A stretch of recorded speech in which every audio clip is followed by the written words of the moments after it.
വളരെ അനുഗ്രഹീതമായ നല്ല പകലിനായി കർത്താവിനെ സ്തോത്രം ചെയ്യുന്നു. സന്തോഷത്തോടെ ദൈവം തന്നെ ആത്മീയ ബലത്തോടെ പകൽ ഒരു പ്രാവശ്യം കൂടെ കർത്താവിന്റെ സന്നിധിയിലായിരിക്കാനും പ്രത്യേകിച്ച് ഈ വിശുദ്ധ ആരാധനയിൽ ഒരുമിച്ച് കർത്താവിന്റെ മുഖത്തേക്ക് നോക്കി ദൈവത്തെ ഉയർത്തുവാനും കർത്താവ് നമ്മുടെ ജീവിതത്തിൽ ഒരുക്കി തന്ന വിലപ്പെട്ട അവസരങ്ങൾക്കായി സ്തോത്രം ചെയ്യുന്നു. ഇന്ന് രാത്രി ഇന്ന് പകൽ ഈ ആത്മീയ ശുശ്രൂഷയിൽ സംബന്ധിക്കുന്ന എല്ലാ ദൈവമക്കൾക്കും യേശു ക്രിസ്തുവിന്റെ നാമത്തിൽ സ്നേഹം അറിയിക്കുന്നു. വിജയകരമായി നടത്തിയ കർത്താവിനെ ഒരു പ്രാവശ്യം കൂടി ഭൂമിയിൽ ഉയർത്തുവാനുള്ള ഭാഗ്യം ഇടയവരായ നമ്മുടെ ജീവിതത്തിൽ കർത്താവ് നൽകിയത് ഓർത്ത് സ്തോത്രം ചെയ്യുന്ന എല്ലാവരും കർത്താവിൽ സന്തോഷമായിരിക്കുന്നു വിശ്വസിക്കുന്നു.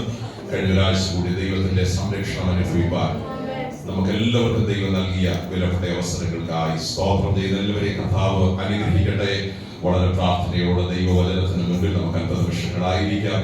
ദിവസങ്ങളിലെ റോമാലേഖനത്തിൽ നിന്നുള്ള ചിന്തകളാണ് നമുക്ക് കേൾക്കുവാൻ ദൈവത്തിന്റെ പരിശുദ്ധാത്മാവ് അവസരം നൽകുന്നത്. ഈ ഉപവാസ പ്രാർത്ഥനയിലെ ചിന്തകൾ ഒരുമിച്ച് ധ്യാനിപ്പാൻ കർത്താവ് നമ്മെ ഒരുക്കിയല്ലോ.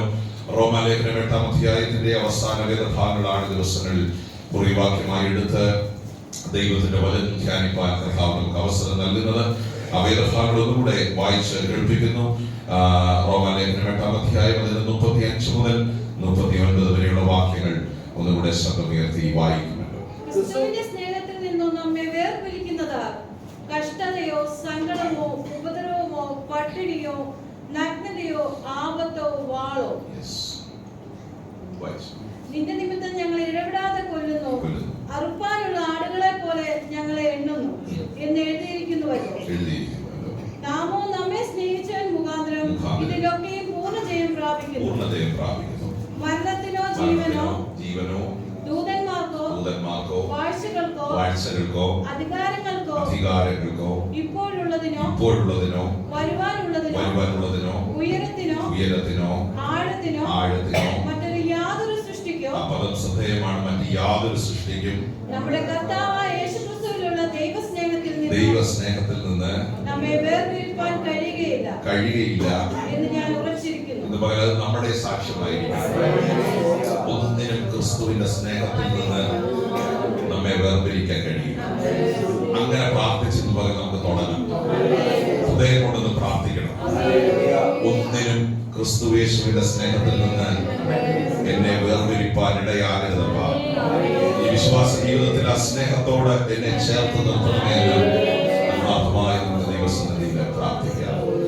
റോമാലേഖനം വളരെ ശക്തമായ ആത്മീയ ചിന്തകൾ ദൈവസഭയ്ക്ക് കൈമാറുന്ന ഒരു ലേഖനമാണ്. അവിടെ എങ്ങനെ സഭയുണ്ടായി, ആ സഭ എങ്ങനെ ഉടലെടുത്തു, ആ സഭയുടെ പ്രത്യേകതകൾ എന്തായിരുന്നു, ആ സഭ ആരിലൂടെ രൂപീകരിക്കപ്പെട്ടു, ആ സഭ കടന്നുപോയ അവസ്ഥകളൊക്കെ കഴിഞ്ഞ 2 ദിനങ്ങളായി വിശദമായി ചിന്തിപ്പാൻ ദൈവത്തിന്റെ പരിശുദ്ധാത്മാവ് നമുക്ക് അവസരം നൽകി. വിശ്വാസികളെ ആത്മീയ ജീവിതത്തിൽ ഉറപ്പിച്ചു നിർത്തുവാനും ജീവിതത്തിൽ സംഭവിക്കുന്നതൊക്കെയും നാളുകളിൽ നന്മയ്ക്കാണെന്ന് ബോധ്യപ്പെടുത്തുവാനും പൗലോസ് എഴുതിയ ലേഖനമാണ് റോമാലേഖനം. ദൈവത്തെ സ്നേഹിക്കുന്നവർക്ക് നിർണയപ്രകാരം വിളിക്കപ്പെട്ടവർക്ക് തന്നെ സകലവും നന്മയ്ക്കായി കൂടി വ്യാപരിപ്പിക്കുന്നു എന്ന് പറഞ്ഞുകൊണ്ട് ആ വിശ്വാസികളെ പൗലോസ് ആത്മീയ ജീവിതത്തിൽ ഉറപ്പിച്ചു നിർത്തുകയാണ്. താൻ കടന്നുപോയ വഴികളെ ആസ്പദമാക്കി, താൻ കടന്നുപോയ പ്രതിസന്ധികളെ അക്കമിട്ട് ഓരോ പേരുകളിൽ എടുത്തെഴുതി ഇതിനെയൊക്കെ അതിജീവിക്കാനുള്ള കൃപ എനിക്ക് ദൈവം നൽകിയെന്നും ആ കൃപ നൽകിയ ദൈവം നിങ്ങളെയും നിലനിർത്തുമെന്നും പറഞ്ഞ് വിശ്വാസികളെ ഉറപ്പിക്കുന്ന ഒരു അനുഗ്രഹിക്കപ്പെട്ട ലേഖനമാണ്. ഈ ലേഖനത്തിന്റെ ശ്രദ്ധേയമായ വാക്യം എന്ന് പറയുന്നത് എന്റെ നീതിമാൻ വിശ്വാസത്താൽ ജീവിക്കും എന്നൊരു വാക്യമാണ്. ഒന്നാമത്തെ രാത്രി നിങ്ങളെ ഓർപ്പിച്ചൊരു പദമാണ്. ഹബക്കൂക്കിന്റെ പ്രവാചക പുസ്തകത്തിൽ എഴുതിയിരിക്കുന്ന അതേ വാക്യം അടർത്തിയെടുത്ത് പൗലോസ് റോമാലേഖനത്തിൽ എഴുതുകയാണ്. എന്താണ് ഹബക്കൂക്കിന്റെ പ്രവചനത്തിൽ എഴുതിയിരിക്കുന്നത്? ദർശനത്തിന് ഒരു അവധി വെച്ചിരിക്കുന്നു, അത് സമാപ്തിയിലേക്ക് ബന്ധപ്പെടുന്നു, അത് വൈകിയാലും അതിനായി കാത്തിരിക്കുക, അത് വരും, നിശ്ചയം താമസിക്കുകയില്ല. ഈ വാക്കുകൾ ദൈവജനത്തെ പറഞ്ഞു ബലപ്പെടുത്തിയ ശേഷം ദൈവത്തിന്റെ ദാസനായ ഹബക്കൂക്ക് എഴുതുക, എന്റെ നീതിമാൻ വിശ്വാസത്താൽ ജീവിച്ചിരിക്കും. ആ വാക്യത്തിനകത്ത് നൽകുന്ന ഒരു അന്തർധാരയുണ്ട്. ശ്രദ്ധിച്ച് കേൾക്കണമേ. വാഗ്ദത്തങ്ങളുണ്ട്, അത് എന്ന് തന്നെയാണ്. അത് നടത്തേണ്ട സമയത്ത് ദൈവം അത് നിവർത്തിക്കും. ദൈവം നിവർത്തിക്കും. പക്ഷെ ഒരു ദൈവവേദം ജീവിക്കുന്നത് വാഗ്ദത്തങ്ങളുടെ ബലത്തിലല്ല. എന്റെ നീതിമാൻ വിശ്വാസത്താൽ ജീവിക്കും. ഈ ആഴ്ച എന്തെങ്കിലും ഒരു മറുപടി ലഭിക്കുമെന്ന് അറിഞ്ഞല്ല ഒരു നീതിമാൻ ജീവിക്കുന്നത്. എന്റെ പ്രാർത്ഥനയ്ക്ക് ഒരു മറുപടി ഈ ഒരാഴ്ച ഉണ്ടാകും എന്ന ബലത്തിലല്ല ഒരു ദൈവവേദം ജീവിക്കുന്നത്. എന്റെ നീതിമാൻ അടുത്ത വെള്ളിയാഴ്ച ആകുമ്പോഴത്തേക്ക് ഞാൻ പ്രാർത്ഥിച്ച ഇത്ര വിഷയങ്ങൾക്ക് ദൈവം മറുപടി നൽകും എന്നുള്ളതല്ല നമ്മുടെ ബലം. ചലിപ്പിക്കും. പക്ഷെ ഒരു ദൈവവേദന ചലിപ്പിക്കുന്നത് വാഗ്ദത്തങ്ങളല്ല. ഒരു ദൈവവേദന ചലിപ്പിക്കുന്നത് ഈ ഭൂമിയിൽ ലഭിക്കാൻ പോകുന്ന എന്തെങ്കിലും ദൈവിക നന്മകളല്ല. ദൈവത്തിന്റെ ദാസനെ ഹബക്കൂക്ക് പറയാം, my righteous shall live by faith. എന്റെ നീതിമാൻ വിശ്വാസത്താൽ. വെച്ചാൽ ഒരു ദൈവവേദന ഹൃദയത്തെ ചലിപ്പിക്കുന്ന ഒരേ ഒരു എലമെന്റ്, ഒരു ഘടകം എന്ന് പറയുന്നത് അത് ദൈവിക വിശ്വാസമാണ്. രാവിലെ ദൈവങ്ങളോട് എനിക്ക് പറയാനുള്ളത്, നാടുകളിൽ വെളിപ്പെടാൻ പോകുന്നതൊന്നുമല്ല നമ്മളെ ചലിപ്പിക്കണം. എന്റെ നീതിമാൻ വിശ്വാസത്താൽ ജീവിക്കും. ഈ വാക്ക് അടർത്തിയെടുത്തുകൊണ്ടാണ് റോമാലേഖനത്തിൽ 1-ാം അധ്യായത്തിൽ തന്നെ പൗലോസ് ദൈവസഭയ്ക്ക് ലേഖനം എഴുതുമ്പോൾ പറയുന്നത്, എന്റെ നീതിമാൻ വിശ്വാസത്താൽ ജീവിക്കും. ആ വിശ്വാസത്തിൽ ദൈവ കുഞ്ഞുങ്ങൾ ഉറച്ചിരിക്കണം എന്നുള്ളതാണ് ദൈവത്തിന്റെ സ്തോത്രം പൗലോസ് സഭയെ കുറിച്ച് ആഗ്രഹിക്കുന്നത്. ക്രിസ്തുവിന്റെ സ്നേഹം എന്നൊരു വാക്ക് 8-ാം അധ്യായത്തിൽ പൗലോസ് അവതരിപ്പിക്കുമ്പോൾ ആ ക്രിസ്തുവിന്റെ സ്നേഹത്തിൽ നമ്മളെ ഒരുമിപ്പിച്ച് നിർത്തുന്ന ശക്തി എന്ന് പറയുന്നത് ക്രിസ്തുവിനുള്ള വിശ്വാസമാണ് എന്ന് പൗലോസ് അവിടെ രേഖപ്പെടുത്തുകയാണ്. ഞാൻ 1-ാമത് രാത്രി ഓർപ്പിച്ചു, ഒരു വിപ്ലവകരമായ വാക്യമാണ് ആ വാക്യം, എന്റെ നീതിമാൻ വിശ്വാസത്താൽ ജീവിക്കും. മാർട്ടിൻ ലൂതർ എന്ന ശക്തനായ ഒരു ദൈവമനുഷ്യനെ ഒരു വലിയ ദൈവിക ഉണർവിന് വേണ്ടി ദൈവം ഉപയോഗിച്ച ഒരു കാലഘട്ടം, 16-ാം നൂറ്റാണ്ട് 17-ാം നൂറ്റാണ്ടിന്റെ ആദ്യ സമയങ്ങൾ, ഒരു വലിയ ഉണർവിന് ദൈവം ആ ദൈവദാസനെ ഉപയോഗിക്കുവാനിടയായി തീർന്നു. ഒരു വാക്യം വായിച്ച ചിന്ത തന്റെ മനസ്സിലേക്ക് ആഴമായി വിശ്വാസമായി കയറിയപ്പോൾ ആ വചനം ഒരു വിപ്ലവം തന്റെ ഹൃദയത്തിൽ സൃഷ്ടിച്ചു. പ്രവർത്തികളാലല്ല വിശ്വാസം, നീതീകരണം പ്രവർത്തികളാലല്ല. ഒരു പ്രവർത്തിക്ക് മനുഷ്യനെ നീതീകരിക്കാൻ കഴിയില്ല. ഒരു പുണ്യസ്ഥലങ്ങൾക്കും മനുഷ്യനെ നീതീകരിക്കാൻ കഴിയില്ല. മനുഷ്യൻ ചെയ്യുന്ന ഒരു പ്രവർത്തികൾക്കോ ഇടുന്ന ഒരു സംഭാവനയ്ക്കോ മനുഷ്യനെ നീതീകരിക്കാൻ കഴിയില്ല. എന്റെ നീതിമാൻ വിശ്വാസത്താൽ ജീവിക്കും. പ്രവർത്തികളല്ല, വിശ്വാസമാണ് ഒരു ദൈവവേദനയുടെ അടിസ്ഥാനം എന്ന് നമ്മെ പഠിപ്പിച്ച ഒരു അനുഗ്രഹിക്കപ്പെട്ട ലേഖനം പൗലോസ് റോമ സഭയ്ക്ക് മുൻപിൽ അവതരിപ്പിക്കുകയാണ്. ഈ 1-ാം നൂറ്റാണ്ടിൽ ദൈവമക്കൾ വിശ്വാസ ജീവിതത്തിലേക്ക് വന്നപ്പോൾ ദൈവം അവരുടെ മേൽ പകർന്ന വലിയൊരു ശക്തിയാണ് ഈ അത്യന്ത ശക്തി. ആ അത്യന്ത ശക്തി പരിശുദ്ധാത്മാവിന്റെ ശക്തിയാണ്. അത് അവരുടെ ശരീരത്തിൽ അനുഭവിച്ചറിഞ്ഞത്, അവരുടെ നാവുകളത് അനുഭവിച്ചറിഞ്ഞ. മാർക്കോസിന്റെ മാളിക മുറിയിൽ ഇരുന്ന ദൈവജനത്തിന്മേൽ പിളർന്നിരിക്കുന്ന അഗ്നിനാവ് പോലെ ഇറങ്ങി വന്ന ദൈവത്തിന്റെ സാന്നിധ്യം അവരുടെ ശരീരത്തിൽ അവർ അനുഭവിച്ചവരാ. അന്നത്തെ ദൈവമക്കളെ വ്യത്യസ്തരാക്കിയത് അന്ന് നടന്ന രോഗസൗഖ്യങ്ങളല്ല, അന്ന് നടന്ന ഭൂതശാന്തി ശുശ്രൂഷയല്ല. ദൈവത്തിന്റെ സ്തോത്രം, ദൈവങ്ങളുടെ മേൽ പകർന്ന ഉയരത്തിന്റെ ഒരു ലാംഗ്വേജ്, അതാണ് അവരെ വ്യത്യസ്തരാക്കി തീർത്തത്. അവർ അന്യഭാഷകൾ നിറഞ്ഞ് ദൈവത്തെ ആരാധിക്കുവാനിടയായി. അവർ വൻകാര്യങ്ങളെ പ്രസ്താവിക്കുവാനിടയായി. അവരുടെ ആരാധന ആത്മാവിനാൽ ചലിക്കപ്പെട്ടതായിരുന്നു. അവരുടെ ആരാധന ആത്മാവിനാൽ നിയന്ത്രിക്കപ്പെട്ടതായിരുന്നു.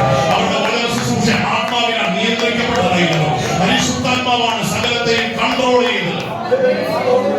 ദൈവങ്ങൾ ശ്രദ്ധിച്ച് കേൾക്കണം. ഇന്ന് പകൽ അങ്ങനെ ഒരു ആംഗിളിലേക്ക് ദൈവത്തിന്റെ ആത്മാവിനെ കൊണ്ടുപോവുകയാണ്. ശുശ്രൂഷകളെ നിയന്ത്രിക്കേണ്ടത് ആത്മാവാണ്. ഇവിടുത്തെ കീബോർഡോ എന്റെ കയ്യിൽ ലഭിക്കുന്ന ഒരു മൈക്കോ സൗണ്ട് സിസ്റ്റമോ അല്ല ആരാധന നിയന്ത്രിക്കേണ്ടത്. നാവിനെ നിയന്ത്രിക്കേണ്ടത് ആത്മാവാണ്. ശരീരത്തെ ഏറ്റെടുക്കേണ്ടത് ആത്മാവാണ്. കൈകളെ ചലിപ്പിക്കേണ്ടത് ആത്മാവാണ്. കാലുകളെ ചലിപ്പിക്കേണ്ടത് ആത്മാവാണ്. ഹൃദയത്തെ പിടിപ്പിക്കേണ്ടത് ആത്മാവാണ്. അകത്ത് വിശ്വാസം നൽകേണ്ടത് ദൈവത്തിന്റെ ആത്മാവാണ്. ദൈവത്തിന്റെ സ്വന്തം സന്തോഷം നൽകേണ്ടത് ആത്മാവാണ്. ജീവിതത്തെ ചലിപ്പിക്കേണ്ടത് ദൈവത്തിന്റെ ആത്മാവാണ്. The Holy Spirit that should guide our life, that should control our life. ആത്മാവിന് ശരീരത്തെ നിയന്ത്രിക്കാൻ കഴിയും, ആത്മാവിന് ബുദ്ധിയെ നിയന്ത്രിക്കാൻ കഴിയും, ആത്മാവിന് വികാരങ്ങളെ നിയന്ത്രിക്കാൻ കഴിയും, ആത്മാവിന് ചിന്തകളെ നിയന്ത്രിക്കാൻ കഴിയും. Holy Spirit that can control our emotions, that can control our worship. നമ്മുടെ ജീവിതത്തിന്റെ ഏത് അവസ്ഥകളെയും നിയന്ത്രിക്കാൻ കഴിയുന്ന ദൈവത്തിന്റെ പരിശുദ്ധാത്മാവിന്റെ സാന്നിധ്യം ഇവിടെയുണ്ട്. പക്ഷെ ദൈവമക്കളെ എപ്പോഴും ശ്രദ്ധിക്കണം, വിട്ടുകൊടുക്കാൻ ആത്മാവ് ഒരിക്കലും ഒരാളെ നിയന്ത്രിക്കില്ല. ഏൽപ്പിച്ചു കൊടുക്കാൻ ആത്മാവിന് ഒരിക്കലും ഒരാളെ നിയന്ത്രിക്കാൻ കഴിയില്ല. ആത്മാവ് വിശുദ്ധമാണ്. വിശുദ്ധമായ സ്ഥലത്താണ് ആത്മാവ് വസിക്കുന്നത്. ആത്മാവ് അങ്ങനെയുള്ളവരെയാണ് ചലിപ്പിക്കുന്നത്. 1-ാം നൂറ്റാണ്ടിൽ ദൈവസഭയെ ചലിപ്പിച്ചത് ദൈവത്തിന്റെ ആത്മാവാണ്. റിമോട്ട് കൺട്രോൾ എന്ന് പറയുന്നത് എന്തായിരുന്നു? ശ്രദ്ധിച്ച് കേൾക്കണേ. 1-ാം നൂറ്റാണ്ടിലെ സഭയുടെ റിമോട്ട് കൺട്രോൾ എന്തായിരുന്നു? അവരുടെ അകത്ത് എന്തെങ്കിലും ഉത്സാഹം ഉണ്ടായെങ്കിൽ, ആവേശം ഉണ്ടായെങ്കിൽ, കർത്താവിന് വേണ്ടി എന്തെങ്കിലും ചെയ്യാൻ തോന്നിയെങ്കിൽ, ഇതെല്ലാം അവരുടെ അകത്ത് പ്രേരിപ്പിച്ചത് എന്തായിരുന്നു? ദൈവത്തിന്റെ പരിശുദ്ധാത്മാവ്. എന്ന് വെച്ചാൽ അവരുടെ എല്ലാ വികാരങ്ങളെയും കൺട്രോൾ ചെയ്യുന്നത് ദൈവത്തിന്റെ പരിശുദ്ധാത്മാവാണ്. ഈ ലോകത്തിലെ പല ശക്തികളും നമ്മളെ പുറകോട്ട് വലിച്ചാലും ആത്മസാന്നിധ്യം ഒരു വ്യക്തിയുടെ അകത്തുണ്ടെങ്കിൽ അവൻ ചലിക്കും. അതൊരു റിമോട്ട് കൺട്രോൾ. നമ്മളറിയാതെ നമ്മളെ നിയന്ത്രിക്കുന്ന, ദൈവത്തിന് നമ്മുടെ കരങ്ങളെ നിയന്ത്രിക്കുന്ന, നമ്മുടെ ആത്മാവുകളെ നിയന്ത്രിക്കുന്ന ദൈവത്തിന്റെ പരിശുദ്ധാത്മാവിന്റെ കരമാണ് ഇവിടെ എന്ത് ചെയ്യുന്നത്? വ്യാപരിച്ചു കൊണ്ടിരിക്കുന്നത്. ഈ പരിശുദ്ധാത്മാവിന്റെ സാന്നിധ്യം വ്യാപരിച്ചാൽ അറിയാതെ ഉത്സാഹവും ആ സന്തോഷവും ആവേശവും അവരെ കൺട്രോൾ ചെയ്യാൻ പറ്റില്ല, അവരെ നിയന്ത്രിക്കാൻ പറ്റില്ല, അവരെ കൂച്ചുവലങ്ങിട്ട് പൂട്ടാൻ പറ്റില്ല. ദൈവത്തിന്റെ സ്തോത്രം ചെയ്യുക. ശിംശോന്റെ മേൽ ഉയരത്തിലെ ശക്തി ഇറങ്ങിയപ്പോ ഫിലിസ്ത്യരുണ്ടാക്കിയ ഒരു പുതിയ കയറിന് ആ മനുഷ്യനെ ബന്ധിക്കാൻ കഴിയുമെന്ന് ദൈവത്തിന്റെ സ്തോത്രം. അവൻ ചണനൂൽ പോലെ കരിച്ചു മാറത്തക്ക വരെ ഉയരത്തിലെ ശക്തിയാ ദൈവമനുഷ്യന്റെ മേൽ എന്ത് ചെയ്തു? ഈ പരിശുദ്ധാത്മാവ് ഒരു വ്യക്തിയെ കൺട്രോൾ ചെയ്താലുള്ള ഏറ്റവും വലിയ പ്രത്യേകത ഒരു വലിയ ആവേശം ആ വ്യക്തിയുടെ അകത്ത്. അതിന്റെ ഏറ്റവും വലിയ തെളിവ് പരിശുദ്ധാത്മാവ് ഉള്ളതിന്റെ ഏറ്റവും തെളിവ് ഭാഷ അന്യഭാഷ അല്ലേന്ന് ചോദിക്കാം. പക്ഷെ എന്റെ വചന പഠനത്തിൽ എനിക്ക് മനസ്സിലായ കാര്യം പരിശുദ്ധാത്മാവാണ് അവരെ കൺട്രോൾ ചെയ്യുന്നതെങ്കിൽ സ്വതം അകത്ത് ഭയങ്കര ഒരു ആവേശം, എന്ത് ചെയ്യാനുള്ള ദൈവത്തിന്റെ സ്തോത്രം. നമ്മൾ തുടങ്ങിയപ്പോ ഇച്ചിരി ആവേശമൊക്കെ നമുക്ക് സത്യം ആഹാരം ഉണ്ടാക്കാൻ ആവേശം, വരാൻ ആവേശം, ഡ്യൂട്ടി മാറ്റാൻ ആവേശം, ഇച്ചിരൊക്കെ സ്തോത്രം. നിങ്ങളുടെ ആവേശമൊക്കെ കണ്ട് എനിക്ക് ഭയങ്കര സന്തോഷം തോന്നി. പക്ഷെ അന്ന് ഞാൻ പ്രാർത്ഥിച്ചത് നിലനിൽക്കണേ എന്ന്. എനിക്ക് വലിയ ആവേശമുണ്ട്, കാരണം നമ്മൾ ഇതൊക്കെ വർഷങ്ങളായി കണ്ട് അനുഭവിച്ച് മനസ്സിലാക്കി. ദൈവത്തിന് സ്തോത്രം. ഇച്ചിരി പറഞ്ഞോ പറഞ്ഞോ സത്യം പറഞ്ഞു, കുഴപ്പമില്ല പറഞ്ഞോ. പരിശുദ്ധാത്മാവിന്റെ സാന്നിധ്യം എവിടെയൊക്കെ കുറയുന്നു അവിടെ എല്ലാം എന്ത് കുറയും? ആവേശം കുറയും. ആരാധന കാണും. വർഷിപ്പ് ഏഴായിരം വരെ പോയി. അത് ആദ്യ ആഴ്ച പോലെ സംഭവിച്ചു. ഇനി 1 മണിക്കൂർ ഞാൻ പ്രസംഗിക്കും. അതും ആദ്യ ആഴ്ച അങ്ങനെയായിരുന്നു. പക്ഷെ എവിടോ നമ്മൾ പോലും അറിയാതെ പിശാചിന്റെ ഏറ്റവും വലിയ ലക്ഷ്യം. ഇങ്ങനെ പോയൊരു 3 മാസം കഴിയുമ്പോഴും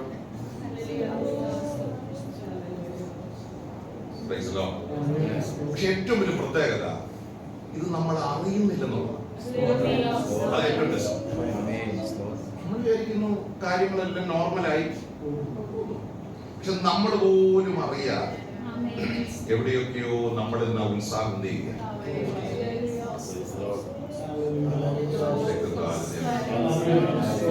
ഒരിക്കലും അത് കുറഞ്ഞു പോകും, ആവേശം നഷ്ടപ്പെട്ടു പോകും. ആദ്യ നൂറ്റാണ്ടിലെ സഭയെ ഉത്സാഹിപ്പിച്ചതും കരുത്തോടെ നിർത്തിയതും ദൈവത്തിന്റെ പരിശുദ്ധാത്മാവിന്റെ ശക്തി. ഈ പുറത്തുള്ള ജനം നോക്കിയപ്പം ദൈവത്തിന്റെ ജനം വൻകാര്യങ്ങളെ പ്രസ്താവിച്ച് അവരാത്മാവിന്റെ നിറവിൽ ദൈവത്തെ ആരാധിക്കുന്ന ഒരനുഭവമാണ് കാണുവാനിടയായത്. എന്തൊരു സന്തോഷമാണ്.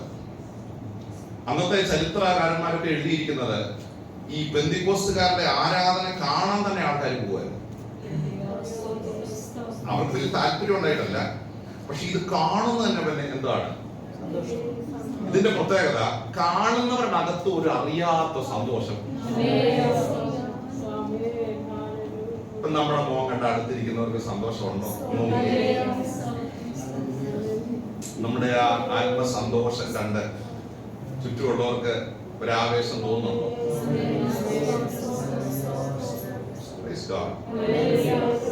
ഈ 1-ാം നൂറ്റാണ്ടിന് ശേഷം ഈ ആവേശം കുറഞ്ഞു. അവര് പോലും അറിഞ്ഞില്ല. 4-ാം നൂറ്റാണ്ടൊക്കെ ആയപ്പോൾ ഈ ആരാധനയുടെ സന്തോഷമൊക്കെ നഷ്ടപ്പെട്ടു. ഈ 3-ാം നൂറ്റാണ്ട് വരെ സഭയ്ക്കകത്ത് കൊയറില്ലായിരുന്നു. എന്തില്ലായിരുന്നു? ഈ ചരിത്രം നമ്മൾ പഠിക്കുമ്പോൾ 4-ാം നൂറ്റാണ്ടിലാണ് കൊയറൊക്കെ ശ്രദ്ധിക്കണം. അപ്പം 4-ാം നൂറ്റാണ്ടിലാണ് ഈ കൊയർ സഭയ്ക്കകത്ത് എന്ത് ചെയ്തത്? അതുവരെ എന്തില്ല, കൊയറില്ല. അപ്പൊ എങ്ങനെ ആരാധന? കൈയടിച്ച് ഒരുമിച്ച്. അന്ന് 3 പാട്ടിന്റെ ഒന്നും ആവശ്യമില്ല, ഒറ്റ പാട്ട് മതി. 1-1.5 മണിക്കൂറൊക്കെ അങ്ങ് എന്ത് ചെയ്യും. കേരളത്തിലും അങ്ങനെയൊക്കെ ആയിരുന്നു തുടക്കത്തിൽ. പാട്ടിന്റെ ഒരു മൂടില്ല. 3-4 പാട്ട് നമുക്ക് എന്ത് ചെയ്യണം? സ്തോത്രം. ഒരു പാട്ട് കൊണ്ട് എടുത്താൽ നമ്മുടെ സമയം എന്ത് ചെയ്യത്തുള്ളൂ, തികയത്തുള്ളൂ. അങ്ങനെ ഒരു ആരാധന വെളിപ്പെട്ട സമയങ്ങൾ നമ്മുടെ കൊച്ചു കേരളത്തിലുണ്ടായി. ഒരു പാട്ടിന്റെ 2 സ്റ്റാൻസ മതി. എത്രയോ മണിക്കൂറുകളാണ് ജനം ദൈവത്തെ ആരാധിച്ചു. ഹല്ലേലൂയ. വേർപ്പൊഴുകി, വേർപ്പ് കണ്ണിനകത്തും വായിക്കാത്തതൊക്കെ കയറി ആരാധിച്ചിട്ടുണ്ടോ? ഞാൻ ആരോടായി പറയുന്നു? ഞാൻ അങ്ങനെയൊക്കെ ആരാധിച്ചിട്ടുണ്ട്. സ്തോത്രം.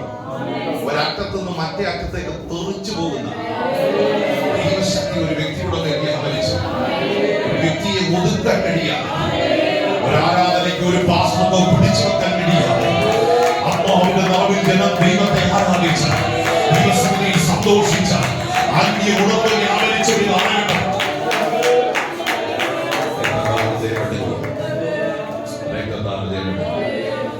ഈ വിശ്വാസം ഒരു വ്യക്തിയിൽ വ്യാപരിക്കണമെങ്കിൽ അത് ശരിക്കും വ്യാപരിക്കുന്നത് ദൈവത്തിന്റെ വചനത്തിലൂടെ.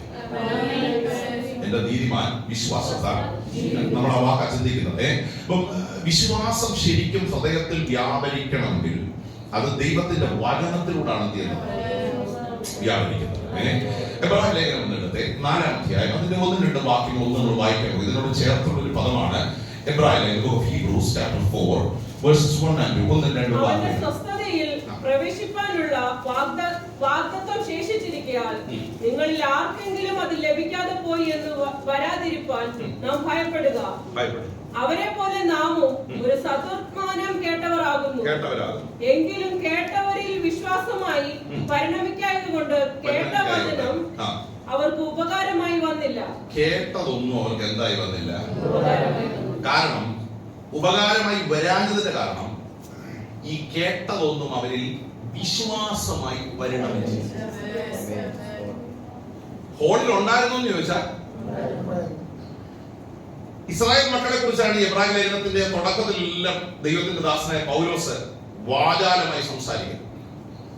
40 വർഷം മരുഭൂമിയിൽ ദൈവം അവരെ നടത്തി. അപ്പം ഈ ദൈവം നടത്തിയ വഴികളൊക്കെ ഇങ്ങനെ പറഞ്ഞു വരുമ്പോ സ്തോത്രം, ദൈവത്തിന് ആ തലമുറയോട് നീരസമുണ്ടായിരുന്നു എന്നൊരു വാക്കാണ് പരിശുദ്ധാത്മാവ് രേഖപ്പെടുത്തുന്നത്. ദൈവത്തിന് എന്തുണ്ടായിരുന്നു? നീരസം എന്ന് പറയുന്നത് ഒത്തിരി നന്മ കൊടുത്തിട്ടും പിന്നെ അവർ ദൈവത്തെ സംശയിച്ചു.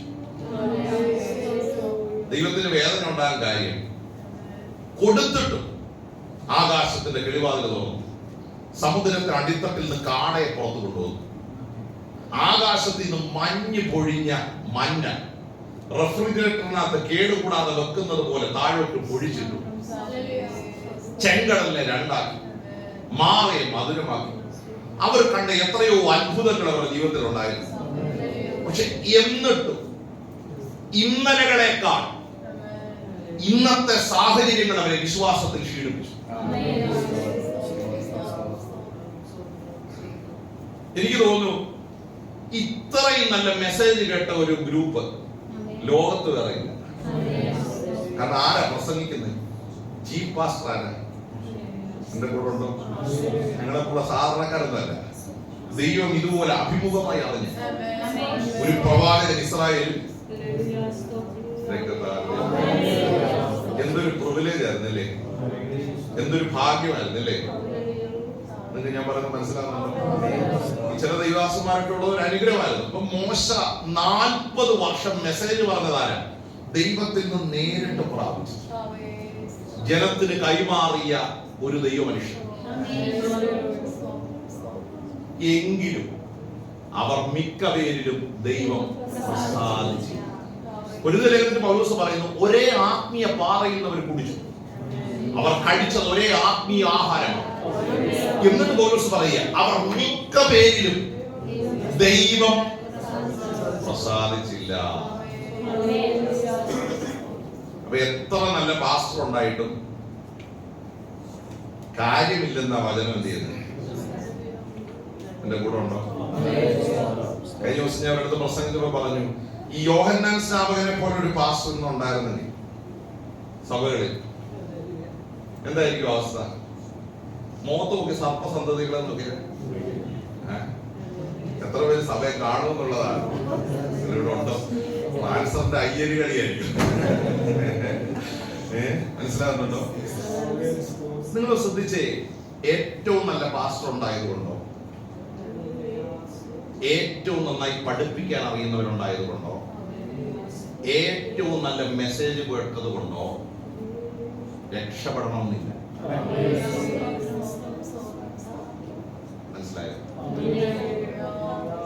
ഇതുപോലൊരു പ്രവാചകൻ ഇസ്രായേൽ ഉണ്ടായിട്ടുണ്ടോ?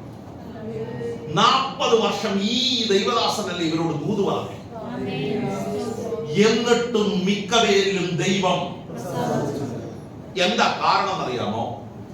കേട്ടതൊന്നും വിശ്വാസമായി പരിണമിച്ചില്ല. കണക്ഷൻ കേട്ടതൊന്നും അപ്പൊ കേൾക്കുന്നതാണോ വലുത്? കേട്ടതകത്ത് ക്രിയ ചെയ്യുന്നതാണോ വലുത്? ഇന്ന് രാവിലെ നമ്മൾ പ്രാർത്ഥിക്കണം. അത് നമ്മുടെ ഹൃദയത്തിനകത്ത് ക്രിയ ചെയ്യണം. നമ്മുടെ അകത്തേക്ക് അത് വ്യാപരിക്കണം. ആത്മാവിന്റെ ശക്തി നമ്മുടെ അകത്ത് വ്യാപരിക്കണം. രക്തത്താൽ നാളെ എന്ന് പറഞ്ഞ് മാറ്റിവെക്കാനല്ല. കർത്താവേ, എനിക്ക് ആ ദൈവ സാന്നിധ്യം ഒന്ന് അടുത്തറിയണം. ആ വചനം എന്നെ രൂപപ്പെടുത്തണം.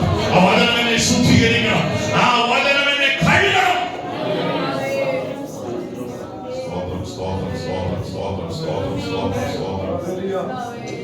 ഈ ബൈബിൾ കോളേജിൽ പഠിപ്പിച്ചപ്പോൾ ഞങ്ങളെ ഒരു ദൈവാസം പഠിപ്പിച്ചു. എല്ലായിടത്തും പോയി പ്രസംഗിക്കുമ്പോൾ ദൈവമക്കൾ പറയാം നല്ല മെസ്സേജ് ആയിരുന്നെന്ന് പറഞ്ഞാൽ വളരെ ശ്രദ്ധിച്ചോണം, അപകടമുണ്ട്. നല്ല മെസ്സേജ് എന്ന് പറഞ്ഞാൽ ഉറപ്പാ ഷുഗർ കോട്ട് ചെയ്താ. ഈ ഷുഗർ ഒക്കെ ഇട്ടാ എന്ത് ചെയ്ത? ഹലോ, നല്ല മെസ്സേജ് ആയിരുന്നു കേട്ടോ. Praise Lord. ശരിക്കും മെസ്സേജ് പറഞ്ഞാൽ ഇടികൂടും. ഹലോ, കൈപോലും തരാതെ പോകും.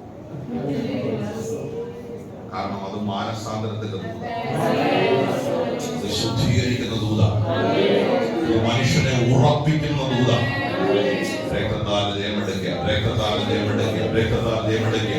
ഹൃദയങ്ങൾക്കകത്ത് വിശ്വാസം വ്യാപരിക്കണമേ. ഈ സ്നേഹത്തിൽ നമ്മളെ അകറ്റുന്ന ഒരു ഘടകം അവിശ്വാസമാണ്. അവിശ്വാസം എന്ന ദുഷ്ടഹൃദയം നിങ്ങളുടെ അകത്ത് ഉണ്ടാകാതിരിക്കണമെന്ന് നിങ്ങൾ പ്രാർത്ഥിക്കണം. ദൈവത്തിന്റെ സ്തോത്രം. ദൈവകൃപയിൽ നമ്മളെ അകറ്റിക്കളയുന്ന അവിശ്വാസത്തിന്റെ കണികൾ നമ്മുടെ അകത്ത് ഉണ്ടാകാതിരിക്കാൻ നമ്മൾ എന്ത് ചെയ്യണം? ഈ അവിശ്വാസം ഉള്ളിടത്ത സംശയമുണ്ട്. സംശയമുള്ളിടത്ത പിശാച് ജയമെടുക്കുക. അവിടെയാണ് നമ്മുടെ ആത്മീക നിലവാരം തീരെ കുറഞ്ഞു പോകുന്നത്. രക്തത്താൽ ജയമെടുക്കുക. ഞാൻ ഇത് പറയുമ്പോൾ എന്റെ ഹൃദയത്തിനകത്തുള്ള ആഗ്രഹം, ഇത് കേട്ട ഓരോ ദൈവത്തിനകത്തും ഈ വചനം വിശ്വാസമായി പരിണമിക്കണം. വിശ്വാസം പരിണമിച്ചാൽ അതൊരു വലിയൊരു വിടുതലാണ്. ശിഷ്യന്മാരൊരിക്കൽ കർത്താവിനോട് പറഞ്ഞു, ഞങ്ങളുടെ വിശ്വാസം വർദ്ധിപ്പിച്ചതാണ്. ഞങ്ങളുടെ വിശ്വാസം എന്ത് ചെയ്യണം? കർത്താവ് പറഞ്ഞൊരു കാര്യം, നിങ്ങൾക്ക് വലിയ വിശ്വാസമൊന്നും ഇല്ലേ? കടുകുമണിയോളം വിശ്വാസം ഉണ്ടായി. കടുകുമണി കണ്ടിട്ടുണ്ടോ? എന്താ എന്റെ പ്രത്യേകത? വിശ്വാസം. കടുകുമണിയുടെ കാര്യം, കടുകുമണിയുടെ പ്രത്യേകത എന്താ? തീരെ ചെറുതാ അല്ലേ? ഏറ്റവും ചെറിയൊരു സാധനം. പക്ഷെ അത് പൊട്ടാൻ തുടങ്ങിയ, അതിന് തീ പിടിച്ചാൽ അതിന്റെ ലെവല് മാറും. നമ്മുടെ കയ്യിൽ ഒരു കൊച്ചു കുപ്പിക്കകത്ത് കണ്ണിന് പോലും മര്യാദയ്ക്ക് കാണാൻ പറ്റാത്ത ഒരു കൊച്ചു സാധനം. പക്ഷെ സൗകര്യമാരെന്ന് പറഞ്ഞ ഇത് എണ്ണയ്ക്കകത്ത് തീ പിടിച്ചാൽ ഇത് പൊട്ടും, ഇത് തെറിക്കും. ഇത് അഭിഷേകം.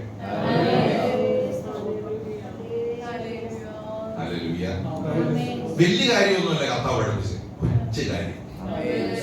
നിങ്ങൾക്ക് കടുകുമണിയോളം വിശ്വാസം ഉണ്ടെങ്കിൽ ഒരു ഗ്യാരണ്ടി, ഈ സ്നേഹത്തിൽ നിന്ന് ആർക്കും നിങ്ങളെ വേർതിരിക്കാൻ ഒരു നിസ്സാര വിശ്വാസം നിങ്ങളുടെ അകത്തുണ്ടെങ്കിൽ അതിനെ പോഷിപ്പിക്കാൻ, അതിനെ വളർത്താൻ, അതിനെ പഥ്യമാക്കി തീർക്കാൻ, അത് നിങ്ങളുടെ ജീവിതത്തിന്റെ ഒരു ചൈതന്യമായി വെളിപ്പെടുത്താൻ ഇന്നും കരുത്തുള്ള ഒരു ദൈവത്തിന്റെ കരമാണ് ഇവിടെ വ്യാപരിക്കുന്നതെന്ന് നിങ്ങൾ തിരിച്ചറിയണം. ദൈവത്തിന്റെ സ്തോത്രം. ഈ വാക്യം സൃഷ്ടിച്ച ഒരു വിപ്ലവമുണ്ട്. കേട്ടവർക്ക് ഇതെന്തായി മാറണം? ഉപകാരമായി മാറണം.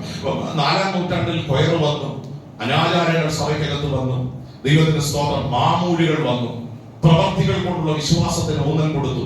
ദൈവത്തിന്റെ സ്തോത്രം. ഈ 1-ാം ദിവസവും 2-ാം ദിവസവും ഞാൻ പറഞ്ഞത്, ഈ റോമിലുള്ള ദൈവമക്കളുടെ കുഞ്ഞുങ്ങൾക്ക് അഡ്മിഷൻ പോലും എന്ത് ചെയ്തില്ല, കിട്ടാത്തൊരു കാലമുണ്ട്. പക്ഷേ ഈ കോൺസ്റ്റന്റൈൻ എന്ന ചക്രവർത്തി വന്നപ്പോഴാണ് ക്രിസ്തീയ മതത്തെ ലീഗലാക്കി മാറ്റി. ഇല്ലീഗലായിരുന്ന, നിരോധിതമായിരുന്ന മതത്തെ ലീഗലായിട്ട് എന്ത് ചെയ്യുന്നു? അവർക്ക് നിയമപരമായ ഒരു സാധ്യത കൊടുത്തു. അപ്പം കോൺസ്റ്റന്റൈൻ തന്നെ ഒരു വിശ്വാസിയായി തീർന്നു എന്നാണ് ചരിത്രം പറയുന്നത്. അപ്പൊ AD 400-കളിലാണ് സഭയ്ക്ക് വലിയ മാന്യത ഉണ്ടായി. ദൈവത്തിന്റെ സ്തോത്രം. ഇത്രയും നാളും അണ്ടർഗ്രൗണ്ടിൽ ആരാധിച്ചവർക്ക് പരസ്യമായി ഹോൾ ഉണ്ടാക്കാൻ ഗവൺമെന്റ് അനുവാദം കൊടുത്തു. സെമിത്തേരികൾ ആരാധിച്ചിരുന്നവര് ഇന്നത്തെ ഭാഷ പറഞ്ഞ AC ഹോളുകൾക്കകത്ത് വന്ന ദൈവത്തിന്റെ സ്തോത്രത്തെ നാളെ ജീവനോടുണ്ടോ എന്ന് ഒരു ഉറപ്പുമില്ലാതെ മാറാതെ പറഞ്ഞ് പിരിഞ്ഞവര് തമ്മിൽ ബലപ്പെടുത്താൻ തുടങ്ങി. ഒത്തിരി പ്രിവിലേജ് അവർക്ക് കിട്ടി. പുരോഹിതന്മാർക്ക് വലിയ സ്ഥാനം സമൂഹത്തിലുണ്ടായി. ഈ രാജ്യമതമായി ക്രിസ്ത്യാനിത്വം വന്നതോടെ ഏറ്റവും വലിയ ഗുണമുണ്ടായത് വിശ്വാസികൾക്ക്, പിള്ളേർക്ക് ഫ്രീ എഡ്യൂക്കേഷൻ. സ്വതന്ത്രം. ക്രിസ്ത്യാനിയായ ടാക്സ് കൊടുക്കണ്ട. സന്തോഷമുണ്ട്. അങ്ങനെ മാനസാന്തരമില്ലാത്ത ഒരു വലിയ ഗ്രൂപ്പ് സഭയ്ക്കകത്ത് എന്ത് ചെയ്തു? സ്വതന്ത്രം. മാനസാന്തരമില്ലാത്ത ഗ്രൂപ്പ് വന്നപ്പം അവരോട് ആരാധിക്കാൻ പറഞ്ഞ അവരാരാധിക്കും. അപ്പൊ കൊയർ വേണം. കാരണം ഒരു ബൂസ്റ്റ് കൊടുക്കാൻ ഇല്ല. അവരെ ഒന്ന് ചലിപ്പിക്കാൻ, ഒരു ഋതം കൊടുക്കാൻ തന്നെ ആരാധിക്കാൻ പറഞ്ഞ അവരാരാധിക്കും. അവർ ഈ സൗകര്യങ്ങളുടെ പുറകിൽ കൃപയിലേക്ക് വന്നവര് ഒന്ന് കൈയടിക്കാൻ പറഞ്ഞ അവരടിക്കും. കാരണം അവർക്ക് ഇത് അറിയത്തില്ല. അപ്പൊ അടുപ്പിക്കാൻ ആരെയും ഒന്ന് പാടിയാട്ടെ, ഒന്ന് സ്തോത്രം പറഞ്ഞാട്ടെ എന്ന് പറയാൻ തുടങ്ങിയത് 4-ാം നൂറ്റാണ്ടില്. അതുവരെ ഇതൊന്നും സെമിത്തേരിയിൽ ആരാധിച്ചപ്പോ ഇതൊന്നും. അപ്പൊ നിങ്ങളൊന്ന് പറഞ്ഞേ, ഈ സൗകര്യം കൂടുന്ന ആത്മീയത കൂട്ടുവോ കുറയ്ക്കുവോ?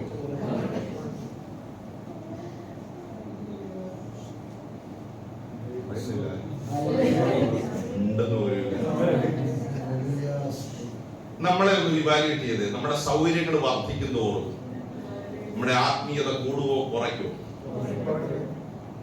ചില നാളുകൾക്ക് ഒരു ദൈവാസ പ്രസംഗം പറഞ്ഞു. ഒരു അദ്ദേഹത്തിന്റെ സഭയിൽ ഒരു വിശ്വാസി കുടുംബമുണ്ട്. അപ്പം ഒരു വീടില്ലാതെ ഒത്തിരി നാൾ എന്ത് ചെയ്തു? ഭാരപ്പെട്ടു. അപ്പം ഓരോ മീറ്റിങ്ങും വീടുകളിലൊക്കെ ഇങ്ങനെ നടക്കുമ്പോൾ അവർ പറയും, ഞങ്ങൾക്ക് ഒരു വീട് ഉണ്ടായിരുന്നെങ്കിൽ ഒരു പ്രാർത്ഥനയൊക്കെ അവിടെ എന്ത് ചെയ്യായിരുന്നു. ഈ ദൈവാസം കരഞ്ഞു പ്രാർത്ഥിക്കാൻ തുടങ്ങി. കർത്താവേ, ഞങ്ങൾ ഇവിടുന്ന് പോകുന്നതിന് മുമ്പ് ഈ കുടുംബത്തിന് എന്ത് കൊടുക്കണം? അപ്പം 2-3 വർഷത്തിനകം ദൈവം പ്രാർത്ഥിച്ച പോലെ ചെയ്തു. വീടൊക്കെ എന്ത് ചെയ്തു? കൊടുത്തു. അപ്പൊ വീട് ഉണ്ടാക്കി കഴിഞ്ഞപ്പം പാസ് ചോദിക്കാൻ തുടങ്ങി, എപ്പോഴാച്ചാ നമുക്ക് മീറ്റിംഗ്? അത് പാസ് ഈ സെറ്റിയൊക്കെ മാറ്റുക എന്ന് പറയുന്നതിന് വലിയ ബുദ്ധിമുട്ടുള്ള. ഹലോ, സോഫ മാറ്റണം, പിന്നെ ഹോളിലുള്ള ഡൈനിങ് ടേബിൾ എന്ത് ചെയ്യണം? കൂടെ ഉണ്ടോ? ശരിക്കും ആർക്കായിരുന്നു കുഴപ്പം? പാസക്കാരൻ. ഇങ്ങനെ കരയേണ്ട ഒരു ആവശ്യവും. ഞാൻ എപ്പോഴും പറയും, ഗൾഫിൽ വരുന്ന ഒരു പ്രത്യേകതയാണ്, ഈ സഹോദരങ്ങളൊക്കെ നാട്ടിൽ നിന്ന് വരുമ്പോൾ നമ്മൾ ആത്മാർത്ഥമായി ജോലിക്ക് വേണ്ടി എന്ത് ചെയ്യും? പ്രാർത്ഥിക്കും. അത് കഴിഞ്ഞ ഒരു ലെവലുണ്ട്. ജോലിയൊക്കെ കിട്ടിക്കഴിഞ്ഞു കർത്താവ് 2 മണിക്കൂർ ആരാധനയ്ക്ക് വരാനൊരു അവസരം. അത് 2ാമത്തെ സ്റ്റേജ്. എല്ലാവരും കൂടെ ഉണ്ടോ? ഏതാ നല്ലത്? ഇച്ചിരി ബുദ്ധിമുട്ടുള്ളതാണോ ഇല്ലാത്തതാണോ? പറഞ്ഞു. നാളെ ഒരു പുതിയ ബോർഡൊക്കെ ഉണ്ടാകുന്ന എനിക്ക് സന്തോഷമേ ഉള്ളൂ. സൗകര്യം വർദ്ധിക്കുന്നതിലും ഇതിനേക്കാൾ വലിയ കീബോർഡോ സ്വതമ്പാടൊക്കെ വരുന്നതിൽ എനിക്ക് യാതൊരു അഭിപ്രായ വ്യത്യാസമില്ല. പക്ഷേ ആത്മീയ സന്തോഷം കുറഞ്ഞു പോകുന്ന ഒന്നും നമുക്ക് വേണം. നമ്മുടെ ദൈവസന്നിധിയിലുള്ള ആവേശം കുറഞ്ഞു പോകുന്ന, നമ്മുടെ ചൈതന്യം കുറഞ്ഞു പോകുന്ന, നമ്മുടെ കയ്യടി കുറഞ്ഞു പോകുന്ന, നമ്മുടെ പാട്ട് കുറഞ്ഞു പോകുന്ന, രക്തത്താൽ ജയമെടുക്കുകയാണ്. കൊയറുള്ളതിനെ അനുഗ്രഹിക്കുന്ന ഒരാളാണ്. പാടാൻ, പാട്ടുകൾ നയിക്കാൻ ദാവീദിനെ പോലെ ശക്തരായ ദൈവമനുഷ്യർ നമുക്ക് വേണം, ശുശ്രൂഷകർ വേണം. പക്ഷെ അവരെ ആരാധിപ്പിച്ചല്ല നമ്മൾ ആരാധിക്കണം. ഒരു പാസ്റ്ററോട് നല്ലതാണ്, പക്ഷെ പാസ്റ്റർ പ്രേരിപ്പിച്ചിട്ടല്ല സ്വന്തം പറയണത്.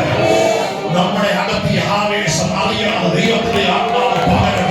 ഇന്ന് രാവിലെ ഞാൻ ഈ മെസ്സേജ് സൈലൊക്കെ കൈമാറുമ്പോൾ ആരെങ്കിലും പ്രേരിപ്പിച്ച് നമ്മൾ ചെയ്യാനല്ല, നിർബന്ധിച്ച് നമ്മൾ ചെയ്യാനല്ല. കർത്താവേ, ഒരു കടില് ഒരു ദൈവത്തെ 8-10 വീട് പൊട്ടിത്തെറിക്കുന്നത് പോലെ ആ പരിശുദ്ധാത്മാവിന്റെ ശക്തി എന്റെ മേൽ വ്യാപരിച്ച് എന്റെ മേൽ ദൈവം വ്യാപരിക്കുന്നു.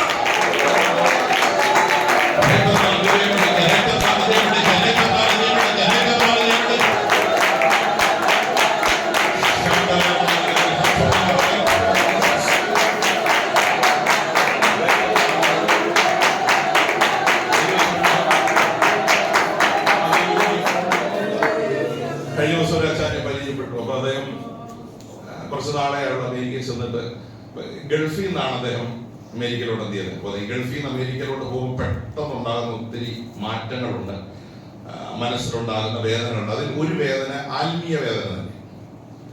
ഇവിടുത്തെ ഒരു സന്തോഷമൊന്നും ആത്മീയമായിട്ട് അവിടെ അധിക സഭകളിലൊന്നും, അവിടുത്തെ ശുശ്രൂഷ മോഡൽ തന്നെ ഡിഫറൻറ്റ്. അപ്പൊ ഇദ്ദേഹം ഈ വിഷമമൊക്കെ പറഞ്ഞപ്പോൾ പാസ്റ്ററെ തീക്കകത്ത് ആരാധിച്ചോട്ട് ഈ അമേരിക്ക വന്ന് ആത്മീയ സന്തോഷം എല്ലാം നഷ്ടപ്പെടുന്നു. നല്ലപോലെ ഒന്ന് കൈയടിക്കാനോ പ്രാർത്ഥിക്കാനോ ആത്മാവിന്റെ നിറവിൽ ആരാധിക്കാനോ ഒന്നും പറ്റാത്തൊരവസ്ഥ. സ്വതന്ത്രം. ഞാൻ ചോദിച്ചു അച്ഛനെ വന്നിട്ട് എത്ര നാളെ? പറഞ്ഞത് 2 വർഷമായി. ഞാൻ ചോദിച്ചു ഈ 2 വർഷത്തിനിടയ്ക്ക് ആ ഒരു മാനസിക വേദന ഉണ്ടായിരുന്നു. അപ്പൊ അത് കഴിഞ്ഞപ്പോൾ എന്ത് സംഭവിച്ചു? അതേ പറഞ്ഞത് അത് പാസ്റ്റർ ഞാൻ അങ്ങ് അഡ്ജസ്റ്റ് ചെയ്തു. ആദ്യമൊക്കെ എനിക്കൊന്നും ഉണ്ടായിരുന്നു, പിന്നെ കുറെ കഴിഞ്ഞപ്പോ ഞാനും അവരെ പോലെ നിഷ്കളങ്കമായി പറഞ്ഞൊരു ആൻസറാണ്. ഞാനും അവരെ പോലെ. നമുക്ക് 2 ഓപ്ഷനുണ്ട്. ഒന്നെങ്കിൽ ഒരു സാധാരണ വിശ്വാസിയെ പോലെ ക്രിസ്ത്യൻ ജീവിതം നയിക്കാം, ഇല്ലെങ്കിൽ ദൈവത്തിന് വേണ്ടി ഒരു തീയായി, ദൈവത്തിന്റെ ഒരു അഗ്നിനാവായി, ദൈവത്തിന് വേണ്ടി തലമുറയിൽ ശക്തിയോടെ നിൽക്കുന്ന ഒരു തലമുറയാണ്. നിൽക്കാൻ ആഗ്രഹമുള്ള എത്ര ദൈവമക്കൾ ഇന്ന് രാത്രി ഇവിടെ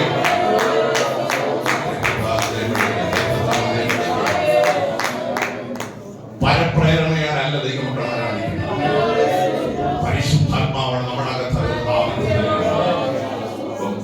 1-ാം നൂറ്റാണ്ടിൽ നഷ്ടപ്പെട്ട ആ സന്തോഷം 16-ാം നൂറ്റാണ്ട് വരെ തുടർന്നു. ഇതിനകത്തുള്ള സഭാചരിത്രം ഇന്ന് പഠിപ്പിക്കാൻ സമയമില്ല. എങ്കിൽ 16-ാം നൂറ്റാണ്ടിൽ വചനത്തിന്റെ വിത്ത് ഒരു ദൈവമനുഷ്യന്റെ അകത്ത് ദൈവമുണ്ട്. ആ വചനമാണ് എന്റെ നീതിമാൻ വിശ്വാസം. വിശ്വാസത്തിന്റെ ശക്തിയെ കുറിച്ച് ദൈവത്തിന്റെ സ്തോത്രം. അകത്തെ ആവേശം കയറിയപ്പോൾ ഈ മനുഷ്യൻ പ്രാർത്ഥിച്ചു, കർത്താവേ എന്നെ ഇതിന്റെ ഒരു വക്താവായി മാറ്റണം. ഒരു കത്തോലിക്ക പുരോഹിതൻ, ഒരു സഭയുടെ ഭാഗമായി നിൽക്കുന്ന ഒരു മനുഷ്യൻ മുന്നോട്ട് വരിക എന്നുള്ളത് വളരെ വലിയൊരു വെല്ലുവിളി. കാരണം അന്ന് പോപ്പിന്റെ സ്വാധീനം എന്ന് പറയുന്നത് രാജാക്കന്മാരെക്കാൾ വലിയ സ്വാധീനമാണ്. രാജാക്കന്മാരെ പോലും നിയന്ത്രിക്കുന്ന ഒരു ശക്തിയായിരുന്നു പോപ്പ്.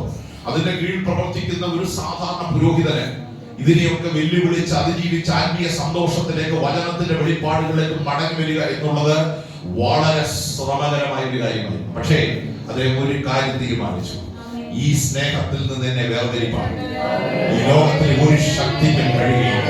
എന്റെ അകത്ത് ദൈവം പകർന്നൊരു വെളിച്ചമുണ്ട്, ഒരു ആത്മീയ നിയോഗമുണ്ട്. അദ്ദേഹം വചനം പഠിപ്പിക്കാൻ തുടങ്ങി. ഒത്തിരി വെല്ലുവിളികൾ തനിക്കെതിരെ ഉയരുവരട്ടെ. പക്ഷെ ദൈവം കൊടുത്ത വചനത്തിന്റെ വെളിപ്പാട് ശക്തിയോടെ വിളിച്ചു പറയാൻ തുടങ്ങിയപ്പോൾ കുറെ പേര് ആ വചനത്തിന്റെ സത്യം വിശ്വസിച്ച് ദൈവത്തിന്റെ സ്തോത്രം. പഴയ ആരാധന വേണം, പഴയ ആത്മീയ അനുഭവം വേണം, പഴയ ആത്മീയ സന്തോഷം വേണം.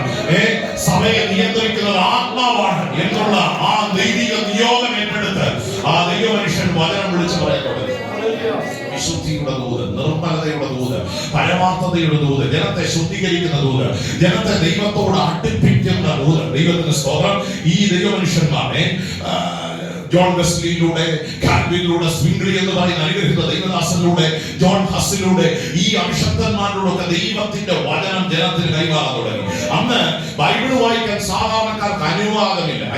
കാരണം ലാറ്റിനിലാണ് ബൈബിൾ അന്ന് എഴുതിയിരിക്കുന്നത്. വഴുതിയിട്ട് വായിക്കാൻ സാധാരണക്കാർക്ക് ദൈവത്തിന്റെ സ്തോത്രം കഴിയുമായിരുന്നില്ല. പക്ഷെ അവർ മണിക്കൂറുകൾ ഓരോ ദിവസവും വേർതിരിച്ചെടുത്ത് ബൈബിൾ ട്രാൻസ്ലേറ്റ് ചെയ്യാൻ തുടങ്ങി. ഗ്രീക്കിൽ നിന്ന്, ദൈവത്തിന്റെ ലാറ്റിൻ ഭാഷയിൽ നിന്ന് ഇംഗ്ലീഷിലേക്ക്, ലോക്കൽ ലാംഗ്വേജിലേക്ക് ദൈവത്തിന്റെ വചനം എന്ത് ചെയ്യാൻ തുടങ്ങി.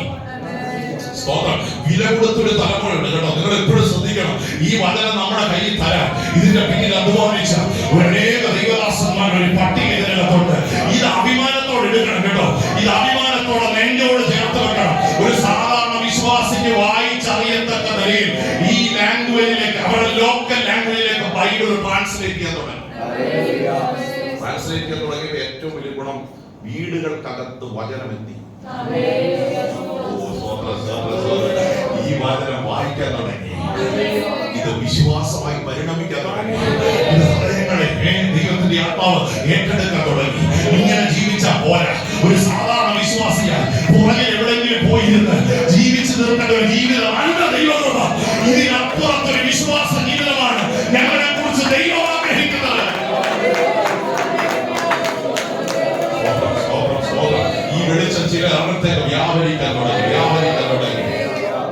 ദൈവത്തിന് സ്തോത്രം ചെയ്യുക. അവരിൽ നിന്ന് ഇവാഞ്ചലിക്കൽക്കാരുണ്ടായി, അവരിൽ നിന്ന് പ്രസ്ബിറ്റേറിയൻ സഭകളുണ്ടായി. ദൈവത്തിന് സ്തോത്രം ചെയ്യുക. അവരിൽ നിന്ന് ധാരാളം മൂവ്മെന്റുകൾ, ധാരാളം സംഘടനകൾ രൂപപ്പെടാൻ തുടങ്ങി. അതിന്റെ ഇടയ്ക്ക് രൂപപ്പെട്ട ഒരു ഗ്രൂപ്പാണ് പെന്തക്കോസ്ത് സമൂഹം എന്ന് പറയുന്നത്. ഈ വില്യം സൈമൂർ എന്നറിയപ്പെടുന്ന, സ്പർജൻ എന്നറിയപ്പെടുന്ന ദൈവദാസന്മാരെയൊക്കെ ദൈവം ആ കാലഘട്ടത്തിൽ ഉപയോഗിക്കുവാനിടയായി. നിങ്ങൾക്കറിയാമോ, ഈ പരിശുദ്ധാത്മാവിന്റെ ശക്തിയിലുള്ള ആരാധന ഏകദേശം 18 നൂറ്റാണ്ടുകൾ നിന്നുപോയെങ്കിലും 1900 ഏകദേശം ആ അവസാന ഘട്ടങ്ങളിൽ ഈ ശക്തിയെ മടക്കിക്കൊണ്ടുവരാൻ ദൈവാത്മാവ് തീരുമാനിച്ചു. കാരണം ഒരു കൂട്ടം ദൈവദാസന്മാർ ഇരുന്ന് പ്രാർത്ഥിച്ച കർത്താവേ, മാർക്കോസിന്റെ മാളിക മുറിയിൽ ഇറങ്ങിയ ആ ശക്തി കഴിഞ്ഞ 18 നൂറ്റാണ്ടിൽ നിന്നുപോയി. പക്ഷെ ഇന്നും പരിശുദ്ധാത്മാവ് ജീവിക്കുന്നു. പരിശുദ്ധാത്മാവ് മരിച്ചു പോയിട്ടില്ല. ഇന്നും ആത്മാവിനെ മടക്കിക്കൊണ്ടുവരുവാൻ അധികാരമുള്ള ദൈവത്തിന്റെ ആത്മാവ് ഉണ്ടെങ്കിൽ അന്ന് വളർന്ന ഈ ശക്തി ഞങ്ങളുടെ മേലും ദൈവം പറയണമെന്ന് ദൈവദാസന്മാർ പ്രാർത്ഥിക്കുന്നു. ചരിത്രം പഠിക്കുമ്പോൾ അമേരിക്കയിൽ കാലിഫോർണിയ എന്ന സ്ഥലത്ത്, ലോസ് ആഞ്ചലസിനടുത്ത് ഉള്ള സ്ഥലത്താണ് വീണ്ടും ഈ ആത്മീയ ഉണർവ് വ്യാപരിക്കുവാൻ ഏറ്റുന്നത്. ഇതൊരു സാധാരണ ഉണർവല്ല കേട്ടോ. ദിവസങ്ങൾ, മാസങ്ങൾ നിന്ന പ്രാർത്ഥനയുടെ ഒരു മറുപടിയാണ് വെളിപ്പെട്ടത്. അവർ പ്രാർത്ഥിച്ച് കർത്താവേ, അന്ന് ആത്മാവ് ഇറങ്ങി ആ ദൈവമക്കൾ അന്യഭാഷകൾ നിറഞ്ഞ ദൈവത്തെ ആരാധിച്ചെങ്കിൽ ഇന്ന ശക്തി ഞങ്ങൾക്ക് വേണം. അവരുടെ അകത്ത് വചനം വിശ്വാസമായി പരിണമിച്ചു. വിശ്വാസം. ഇവർ വചനം കേട്ടവരാ, ഇവർ ആത്മാവിനെ കൈക്കൊണ്ടവരാ. പക്ഷെ അവർ ദൈവത്തോട് പറഞ്ഞു, അന്നത് സംഭവിച്ചെങ്കിൽ ആ വിശ്വാസത്തിന്റെ ശക്തി ഇന്നും ഞങ്ങൾക്ക് അനുഭവിക്കണം. മാസങ്ങൾ നീണ്ട പ്രാർത്ഥന, ടെന്റുകൾക്കകത്ത് പ്രാർത്ഥന ആരംഭിച്ചു. ഉപവാസത്തോടെ അവർ പ്രാർത്ഥിക്കാൻ തുടങ്ങി. ഞങ്ങളെ നിറയ്ക്കണമേ. പൗലോസിന്റെ ഒരു വാക്യം മുറുകെ പിടിച്ച് അവർ പ്രാർത്ഥിക്കാൻ തുടങ്ങിയത്, ഈ അത്യന്ത ശക്തി ഞങ്ങളുടെ സ്വന്തമല്ല, അത് ദൈവത്തിന്റെ ദാനമത്രേ എന്ന് പറയേണ്ടതിന് അത് നിക്ഷേപമായി ഞങ്ങളുടെ മൺപാത്രങ്ങൾ ദൈവം തീരുകയാണ്. മാസങ്ങൾ നീണ്ട പ്രാർത്ഥന, അവർ കണ്ണുനീരോടെ പ്രാർത്ഥിക്കാൻ തുടങ്ങി. പക്ഷേ ഞാൻ ഒരു കാര്യം ദൈവത്തോട് പറയാം, വിശ്വാസമായി പരിണമിച്ച ആ വചനം അവരെ നിന്നേൽപ്പിച്ചില്ല. മാസങ്ങൾക്കകത്ത് 1-ാം നൂറ്റാണ്ടിൽ വ്യാപരിച്ച ഈ അത്യന്ത ശക്തി വില്യം സൈമൂർ എന്നറിയപ്പെടുന്ന ദൈവദാസൻ ക്രമീകരിച്ച ഉപവാസ പ്രാർത്ഥനയ്ക്കകത്ത് ഒരു ടെന്റിനകത്ത് പിളർന്നിരിക്കുന്ന അഗ്നിനാവ് പോലെ 18 നൂറ്റാണ്ടിൽ നിന്നുപോയ ആ ദൈവത്തിന്റെ ശക്തി ഇറങ്ങി വന്ന് ആ ജനത്തെ സ്പർശിക്കുവാനായി തീർന്നു. ഇതുവരെ അവർ അനുഭവിക്കാത്ത ദൈവ സാന്നിധ്യം അവരുടെ നാവിനെ ദൈവം തുറന്നു, അവരുടെ കൈകളെ ദൈവം ചലിപ്പിച്ചു, അവരുടെ ഹൃദയത്തെ ദൈവം ആത്മാവിൽ തുറന്ന് പരിശുദ്ധാത്മാവ് ശുശ്രൂഷ ഏറ്റെടുക്കത്തക്ക നിലയിൽ ഈ അത്യന്ത ശക്തിയോടെ വ്യാപരിക്കുവാനായി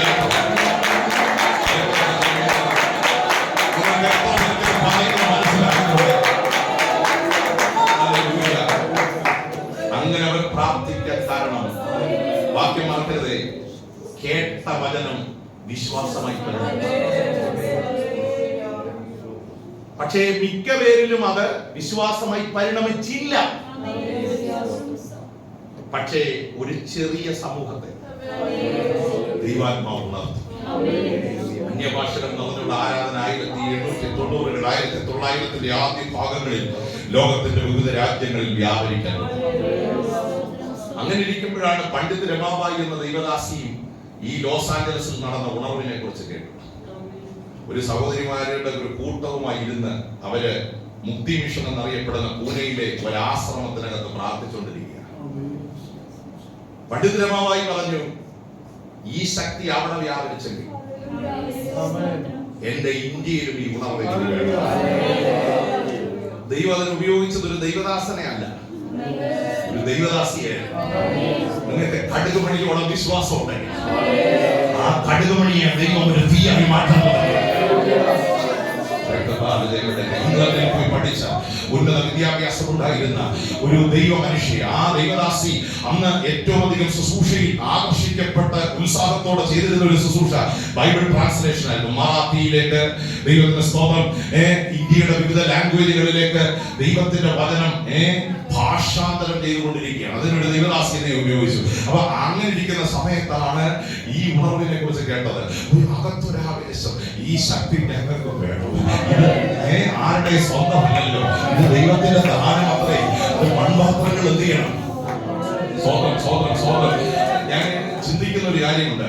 ഈ 1900 ചരിത്രമൊക്കെ നമ്മൾ വായിക്കുമ്പോൾ അന്ന് ഇന്ത്യയിൽ ഏകദേശം 2 ലക്ഷത്തോളം വിശ്വാസികൾ ഉണ്ടായിരുന്നു. പക്ഷേ ഈ 2 ലക്ഷം പേരിൽ ഇത് വ്യാപരിച്ചില്ല. വിശ്വാസം ഒരു സഹോദരിയുടെ അകത്തകറിയ, ഒരാളുടെ അകത്തകറിയ, അത് വിശ്വാസമായി പരിണമിച്ച ഒരു വ്യക്തിയുടെ അകത്ത്. സഭയ്ക്കകത്ത് എത്ര പേരുണ്ടെന്നല്ല ദൈവത്തിന്റെ വിഷയം. കേൾക്കുന്ന വചനം എത്ര പേർക്ക് ഉപകാരമായി വന്നു, അത് എത്ര പേർ ഏറ്റെടുക്കാൻ തയ്യാറാണ്.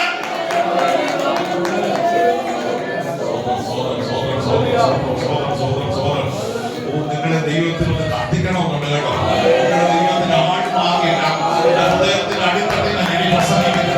നിങ്ങളെ ആട് മാറിയിലാക്കുന്ന ഒരു അഭിഷേകമാണ് ഈ ബോർഡിനകത്ത് വ്യാപരിക്കുന്നത്. പക്ഷേ മിക്കവരിലും ദൈവം പ്രസാദിച്ചില്ല. പക്ഷേ എന്നെ അതിനൊരു മാധ്യമമാണ് ഈ തലമുറയിൽ നിർത്തണമെന്ന് ആത്മാർത്ഥമായി പ്രാർത്ഥിക്കാൻ കഴിയുന്ന കുഞ്ഞുങ്ങളെ യൗവനക്കാരെ ഇതുപോലെ ആത്മാർത്ഥമായി പ്രാർത്ഥിച്ചു. ഒരു കല്ലുമണി ഒരു എണ്ണയ്ക്കകത്ത് വീണ് ഒരു തീയിൽ നാട്ടുന്ന പോലെ കർത്താവേ, ഈ തലമുറ എന്നെ കത്തിക്കണമേ.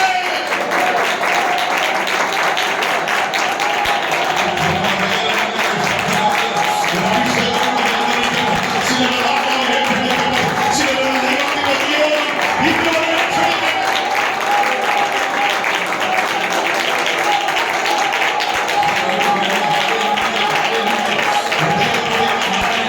പരിശുദ്ധാത്മാവിന്റെ ശക്തികളെ വ്യാപരിക്കട്ടെ. ചിലരെ ചലിപ്പിക്കുന്ന, ചിലരെ ഉണക്കുന്ന, ചിലരെ കത്തിക്കുന്ന, ചിലരെ തീയാക്കി മാറ്റുന്ന, ചിലരെ ആത്മീയ ഫലങ്ങളെ മാറ്റുന്ന ഒരു പുതിയ തലത്തിലേക്ക് ദൈവത്തിന്റെ ആത്മാവ് എടുത്തറിയുന്നു.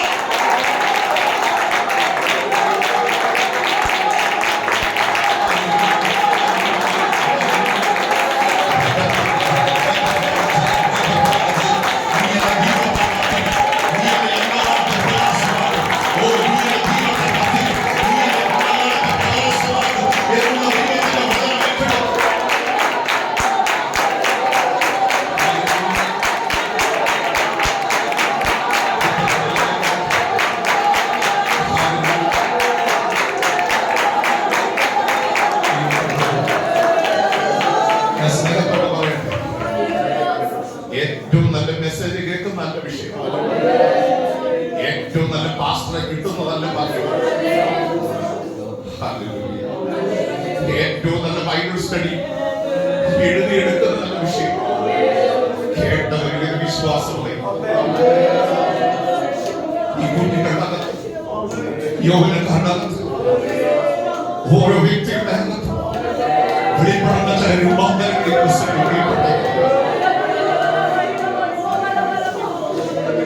നിങ്ങളെ പഴയതുപോലെ ഇരുത്തണമെന്ന പിശാചിന്റെ ലക്ഷ്യം. പക്ഷെ സ്വർഗത്തിനെ കുറിച്ച് ആഗ്രഹിക്കുന്നത് അങ്ങനെയല്ല. നിന്നെ രൂപാന്തരപ്പെടുത്തി ഒരു പുതിയ മനുഷ്യനാക്കി, ഒരു പുതിയ സൃഷ്ടിയാക്കി ദൈവത്തിലൂടെ മാത്രമാക്കി ഇതിനെ നോക്കാം. എത്ര പേർ ആഗ്രഹിക്കുന്നുണ്ട് കണ്ണുമണിയുള്ള വിശ്വാസം.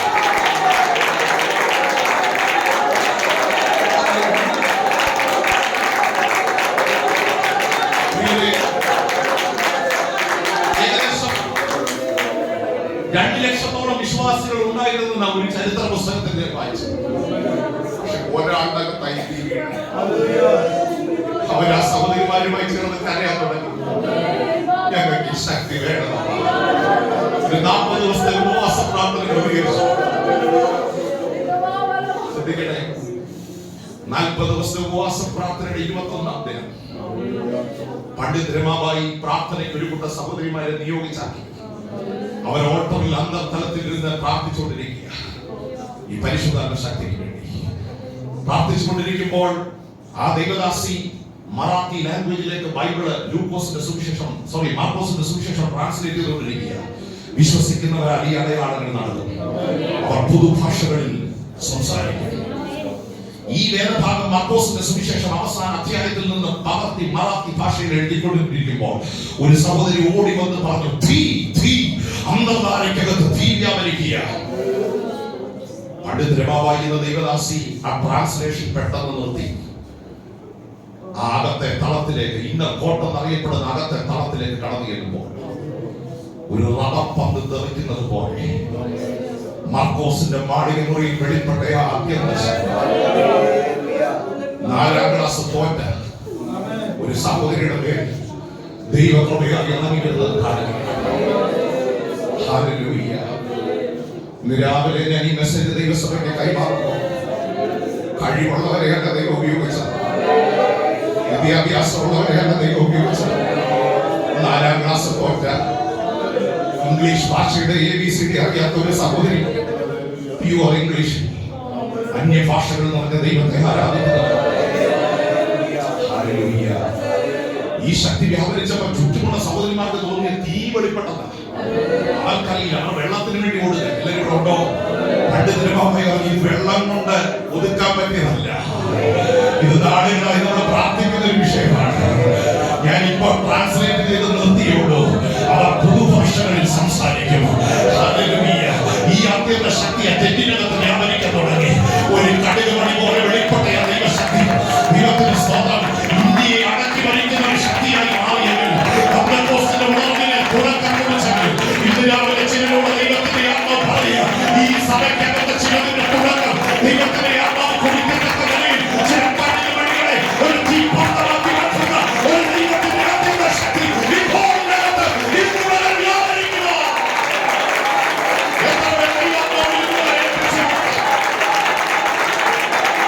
ഈ അത്യന്ത ശക്തിയുടെ സ്വന്തമല്ല, അത് ദൈവത്തിന്റെ നാമത്തെ.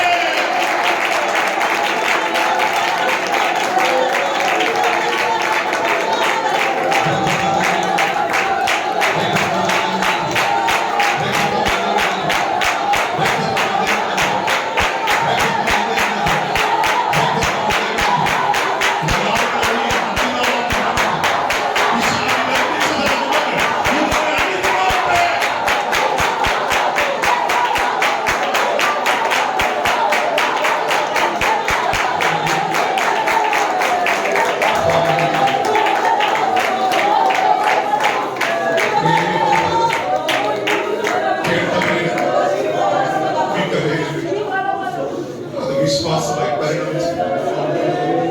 അവരാരും പ്രതികരിച്ചില്ല, അവരാരും പ്രാർത്ഥിച്ചില്ല.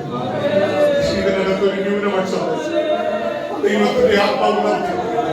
അവര് കരയാൻ തുടങ്ങി, അവര് പ്രാർത്ഥിക്കാൻ തുടങ്ങി, അവരുടെ വിശ്വാസം വർദ്ധിക്കാൻ തുടങ്ങി. കേട്ടതവർക്ക് ഉപകാരമായി വരാൻ തുടങ്ങി. അവർ പ്രതികരിക്കാൻ തുടങ്ങി. അവർ ദൈവ സാന്നിധ്യത്തോട് ആസ്പദിക്കാൻ തുടങ്ങി. അങ്ങനെ കൊച്ചു കേരളത്തിലേക്ക് വ്യാപരിച്ചത് ദൈവത്തെ മറന്നുപോയത്.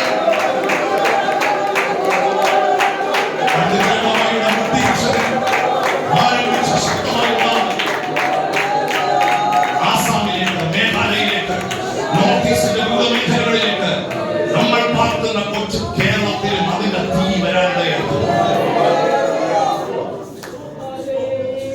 നമ്മൾ ഇന്ന് രാവിലെ ഇവിടെ ഇരുന്ന് ആരാധിക്കുമ്പോൾ ഒരാളുടെ ഹൃദയത്തിൽ വ്യാപരിച്ച വിശ്വാസം, അതാണ് നമ്മൾ ഇന്ന് രാവിലെ അനുഭവിക്കുന്ന സംഭവം. ദൈവത്തിന് ആൾക്കൂട്ടത്തെ വേണ്ട, ഒരാളെങ്കിലും ഉണ്ട്. ഒരു കുടുംബത്തിനകത്ത് ഒരാളെങ്കിലും ഉണ്ട്. ദൈവത്തിന് അത് മതി. ദൈവത്തിന് ആൾക്കൂട്ടത്തെ വേണ്ട, ക്രൂസൈഡിനുള്ള ആൾ വേണ്ട. കേട്ടതിൽ അത് വിശ്വാസമായി പരിണമിച്ചാൽ നിങ്ങൾ കുടുംബത്തെ ആൾമാരിലാക്കി. ദൈവത്തിന്റെ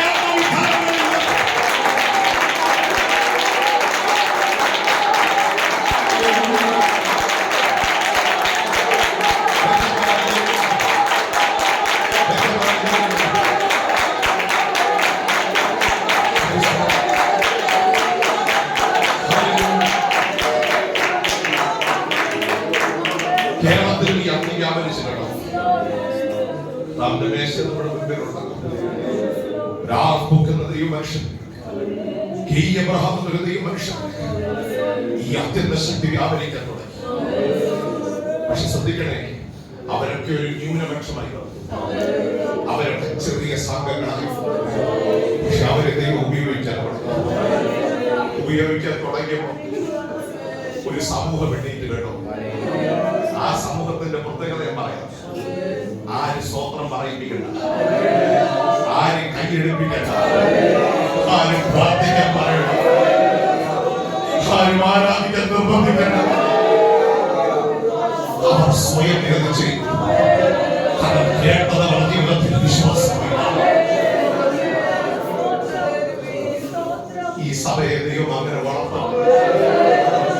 ദൈവവാക്യം പഠിക്കട്ടെ. എന്റെ ഹൃദയത്തിന്റെ അടിത്തട്ടിൽ ഞാൻ പറയാം, ശ്രദ്ധിക്കണേ. നമുക്ക് വേണ്ടത് നല്ല പാസ്റ്റർമാരല്ല, നമുക്ക് വേണ്ടത് നല്ല മെസ്സേജുകളല്ല. അതൊക്കെ നല്ലതാണ്, പക്ഷെ കേട്ടത് വിശ്വാസമായി പരിണമിക്കുന്ന ഒരു ആത്മീയ സാഹചര്യം ഈ സഭയ്ക്കകത്ത് വേണം. ചില കടുകുമണികളെ ദൈവത്തിന് ആവശ്യമാണ്.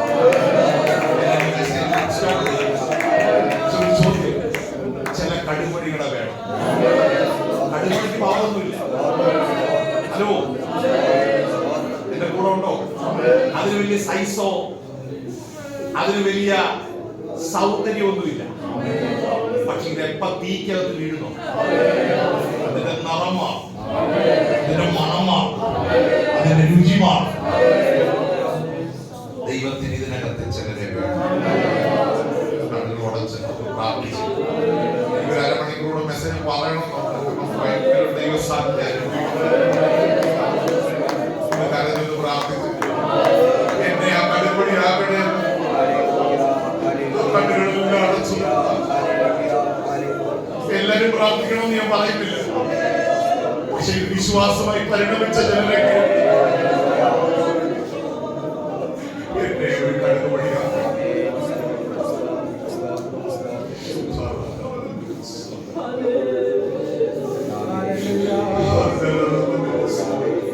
നീ ഷോക്കേസിൽ ഇരിക്കേണ്ടവനല്ല, നീ ഒരു കുപ്പിക്കകത്ത് ഇരിക്കേണ്ടവനല്ല, നീ തീക്കകത്ത് കത്തണവനല്ല.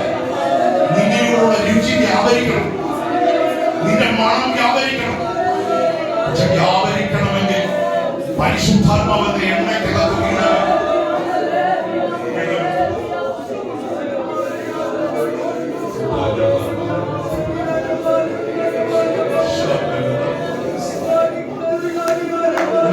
പ്രാർത്ഥിക്കാൻ മനസ്സോടെ ഒരു വലിയ ആത്മീയ വിടുതൽ സംഭവിക്കുന്ന സമയമാണ്. ഹൃദയത്തിന്റെ അടിത്തട്ടിൽ ആര് മൗനമായിരിക്കല്ലേ?